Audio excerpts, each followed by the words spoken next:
بسم الله الرحمن الرحیم. السلام علیکم ورحمت الله وبرکاتو. دا القلم خپرندون دی، زه شرافت ویاړ او دا د فکري سمون خپرونه ده. په دې خپرونه کې له فکري، علمي، سیاسي، نظامي شنندانو او د ټولنیزو مطبوعاتو له فعالانو سره خواله کوو.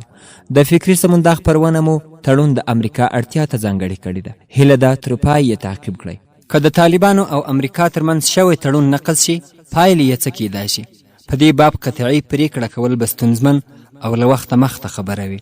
خو څه چې څرګند دي هغه دا دی چې دا او دې ته ورته نورې پوښتنې به خامخا د تړون له لاسلیک کولو نه وړاندې طالب استازو درکړې وي او بیا به یې د وړ ځواب له موندلو وروسته د تړون لاسلیک کولو ته ملا تړلې وي. که امریکا شوی تړون نقض کړي، نو هغه هیوادونه چې پرون ورځ په امریکایي ائتلاف کې ورګډ او د طالبانو لپاره فشار ول، ښایي چې نن ورځ به په دغه ائتلاف کې په هماغه ډول ګډ پاتې نشي، چې په دې توګه به له طالبانو څخه دا فشار یو ډول ختم او بالمقابل به امریکا ته دروند فشار او داسې ستونزه وي چې په حل کولو به یې ډېر وخت ولګېږي.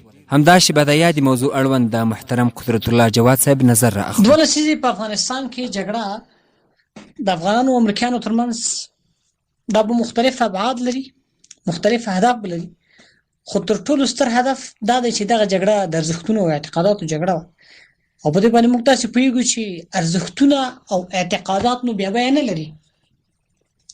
بنان څومره قرباني چې امریکایانو په افغانستان کې ورکړه، باید همدومره قرباني ورکړې وای د خپلو اهدافو په خاطر باندې.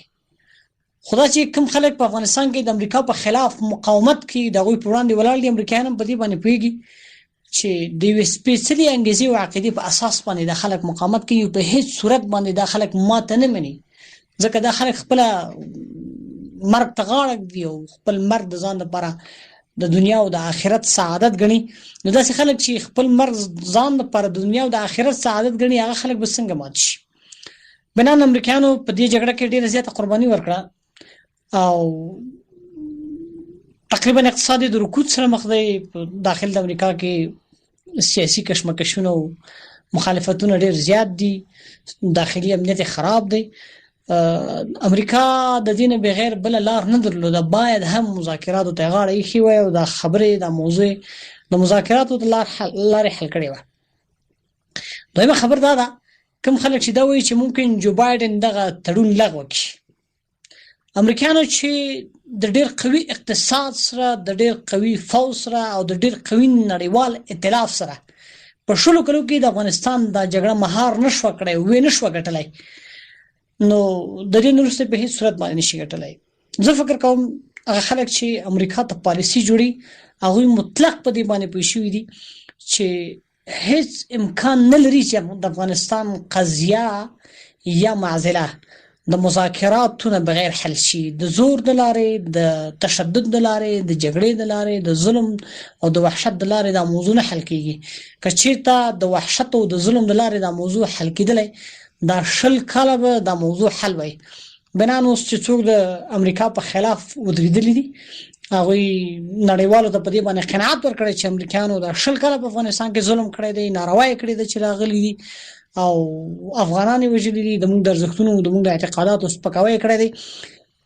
دغه خلک چې د طالبانو په نمایندګۍ باندې په اسلامي هیوادونو باندې ګرځي، دغلته د چاکلیټو خوراک دپاره نه ځي، دا د همدې خبرې په خاطر باندې ځي چې اسلامي نړۍ ته قناعت ورکړي چې امریکا د موږ تاسې ټول یو مشترک دښمن دی. بناءً که امریکا د پیس نیګوشیشن نه مخ واړي او وحشت ته مخه کړي، نو د موږ حمایت په تاسې باندې لازم دی، تاسې د موږ مسلمانان وروڼه یاستئ او باید د موږ حمایت وکړئ.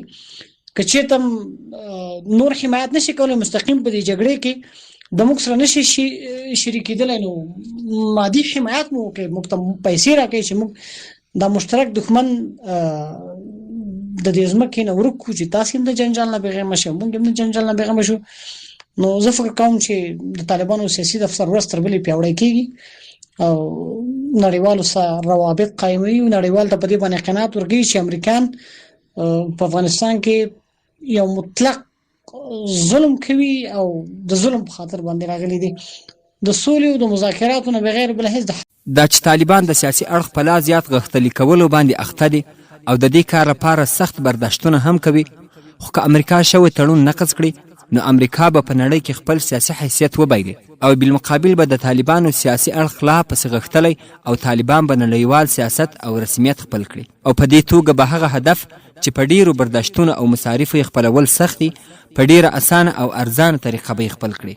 طالبان د خپلو اهدافو ترلاسه کولو او خپل مهمو پالیسیو د تطبیق لپاره د سیمهییزې او نړیوال اجماع لپاره په مستقیم او غیر مستقیم ډول اخته دي چې دا هدف یې تر ډیره بریده له سختو خطرونو زغملو سره سره ترلاسه کړی هم دی. خو که امریکا تړون مات کړي نو د تړون د نقض په صورت کې به د یاد اجماع هیوادونه د خپلو موخو د ساتلو لپاره په خپله دې کار ته ورګډ او طالبان به له خطر پرته خپل اهداف ترلاسه کړي. د موضوع اړوند د ښاغلي محترم خالد زدران صاحب نظر اورو. بسم الله الرحمن الرحیم.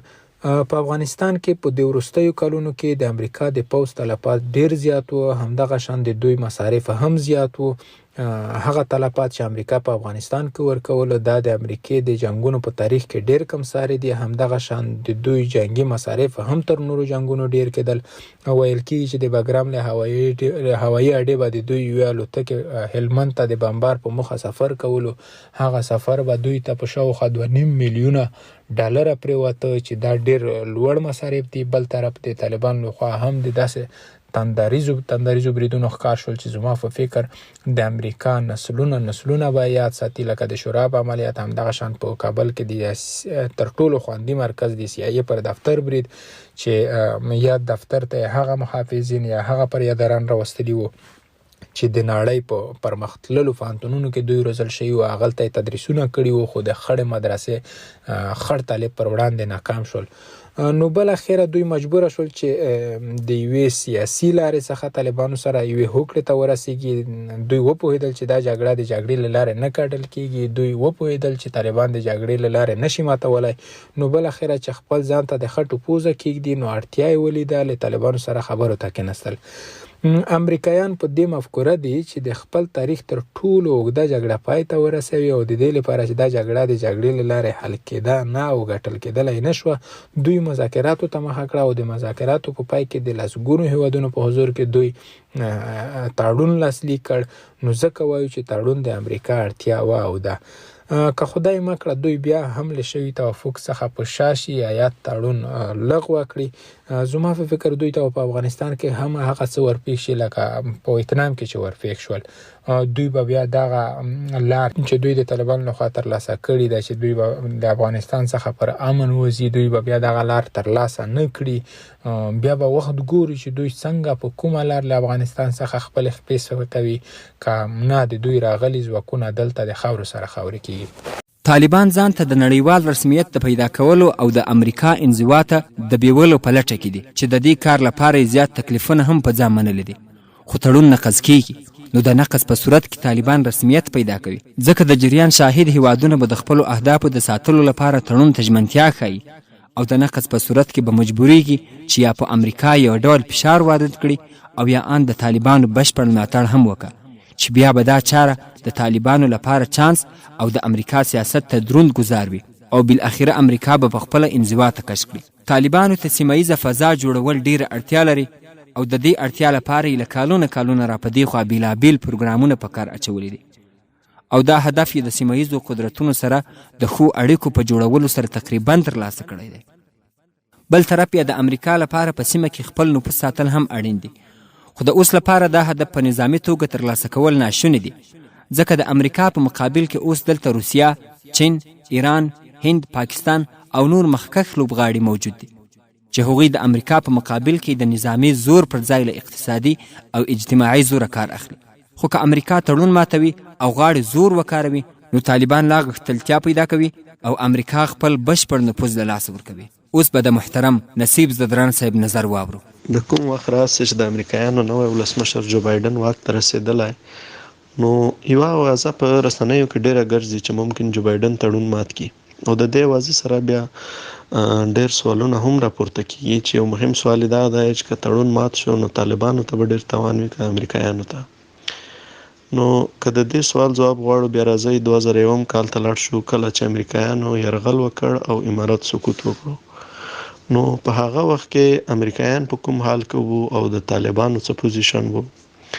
له امریکایانو سره ټوله نړۍ ولاړه وه، په هیڅ صورت امریکایان د طالبانو حضور منلو ته تیار نه وو. ان نړیوالو ته یې چې یا به د موږ سره شي او یا به د طالبانو سره شي، او طالبانو ته بیا دوې لارې پرېښې وې، هغه یوه د زندان او بله د مرګ وه.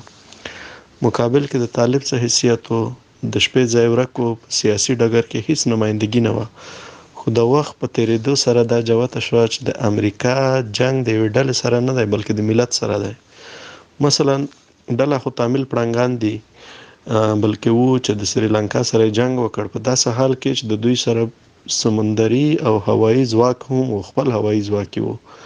خو د څه وخت جنگ نه وروسته ډېرې غلطۍ وکړې چې بیا د سریلانکا په مقابل کې ماته وخوړه. او طالب څه وکړل؟ طالبانو د چریکي جنگ سره د سیاست دروازه هم نه کړه بنده، د صحت عامه، زراعت، لوړو زده کړو، معروف او دې ته ورته ډېر کمیسیونونه یې جوړ کړل. خو په دې وخت کې بیا امریکایانو څه وکړل؟ امریکایانو د یوه ملت جوړولو، د یوې قوي ادارې رامنځته کولو په ځای د پروژې په جوړولو کار وکړ. مثلا د ولسمشر نه تر والي او تر ولسوال هر څوک که ټاکل کیږي نو د یوې معاملې په نتیجه کې به ټاکل کیږي، همداسې که لرې کیږي نو د یوې معاملې په بدل کې به لرې کیږي.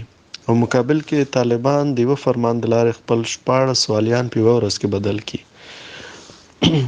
امریکایانو بیا دلته ټول قوت استعمال کړ، د ډرون په واسطه یې پرته د عدالت او محکمې بې دریغه قتل عام وکړ، زندانونه یې په افغانانو ډک کړل. خو د طالبانو په دریځ کې هیڅ بدلون رانغی، بلکې موږ ګورو چې څومره جنگ شدت واخیست، د هغې سره سره طالبانو 80% خاوره د خپل واک لاندې راوسته.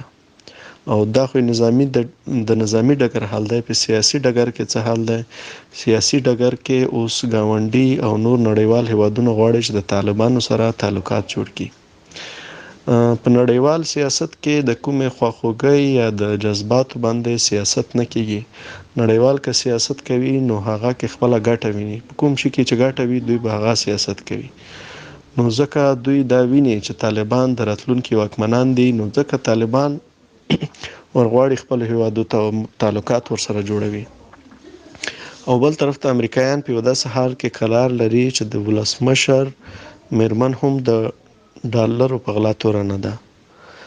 د داسې خلکو په ملګرتیا مجبور دي چې د افغانستان نه د نړۍ لومړی مفسد هیواد جوړ کړ، او بل یو داسې څه ونه کړل چې نړۍ ته یې وښیي چې موږ دا کارونه کړي دي، نو ځکه په افغانستان کې زموږ شتون ضرور دی. مثلا نه امنیت راوست، نه لوی پوهنتونونه، مکتبونه، روغتونونه، فابریکې یا قوي اقتصادي پروژې رامنځته کړي چې دوی نړیوالو ته وایي چې موږ دا کارونه کړي ځکه موږ په افغانستان کې پاتې کیږو. خو بل طرف ته د طالبانو د بریدونو مخنیوی هم ونه کړ.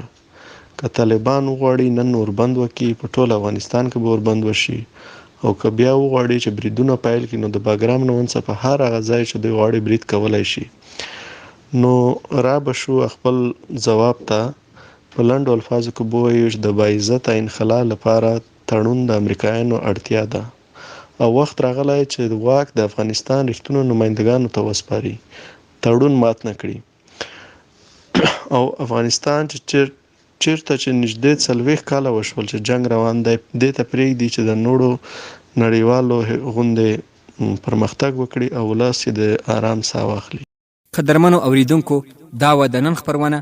له ملتیا مو مننه کوم. هیله ده چې خپرونه مو خوښه شوې وي. د نورو سیاسي او معلوماتي ویډیوګانو لپاره زموږ په یوټیوب، فیسبوک او ټلګرام کې القلم چینل ولیکئ او د خپلې خوښې ویډیوګانې ترلاسه کړئ. تر بلې خپرونې چې ستاسو خدمت ته حاضرېږم، په الله مو سپارم.